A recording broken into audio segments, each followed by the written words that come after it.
بسم اللہ الرحمن الرحیم۔ رموز اوقاف۔ رموز رمز کی جمع ہے، اس کا مطلب ہے اشارہ یا علامت۔ اوقاف وقف کی جمع ہے اور وقف کے معنی ہیں ٹھہرنا یا رکنا۔ رموز اوقاف ان علامتوں یا اشاروں کو کہتے ہیں جو کسی عبارت کے ایک جملے کو اس کے باقی حصوں سے الگ کرنے کے لیے استعمال ہوتی ہیں۔ ان کے استعمال سے جملوں کا مفہوم واضح ہو جاتا ہے۔ مثال کے طور پر جیسے سب سے پہلی علامت ہے ختمہ۔ یہ علامت ایک پورے جملے کے آخر میں لگائی جاتی ہے جہاں کچھ دیر ٹھہرنا ہوتا ہے۔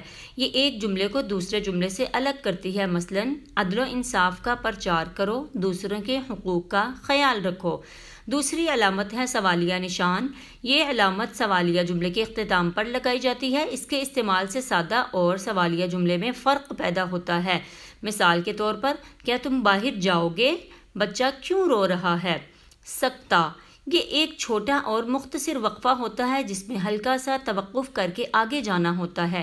علامت ایک فرد یا کسی چیز کے بارے میں آنے والی صفات، افعال یا تفصیلات کو الگ کرتی ہے۔ مثلاً دریا کا پانی ٹھنڈا، میٹھا، صاف ہے۔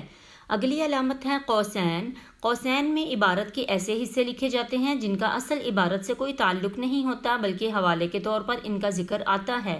ان جملوں کو قوسین کی علامت سے الگ کرتے ہیں۔ مثلاً عائشہ کی بہن نور اول آئی ہے۔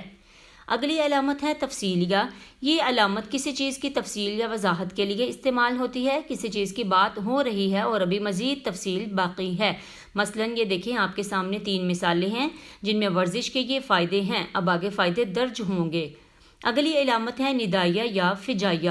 یہ علامت کسی چیز کو پکارنے یا بلانے کے لیے استعمال ہوتی ہے یا کسی جذبے کے اظہار کے لیے اس کا استعمال کیا جاتا ہے، جیسا کہ خوشی، جوش، افسوس یا غم کے اظہار کے لیے علامت ندائیہ یا فجائیہ کا استعمال کیا جاتا ہے، جیسا کہ درج ذیل مثالوں میں واضح ہے۔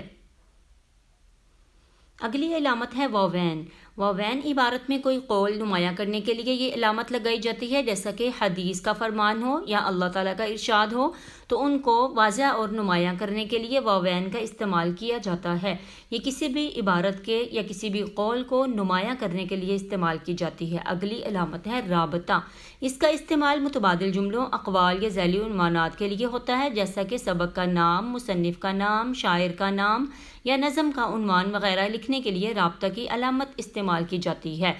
بچوں یہ ہمارے پاس ہے مخففات۔ یہ وہ مختصر علامات ہیں جو اصل فقرے کی جگہ استعمال ہوتی ہیں، جیسا کہ صلی اللہ علیہ وسلم کی جگہ ہم چھوٹا سا صاد لکھتے ہیں، کسی صحابی کے نام کی جگہ صاد یعنی رضی اللہ تعالیٰ عنہ لکھتے ہیں۔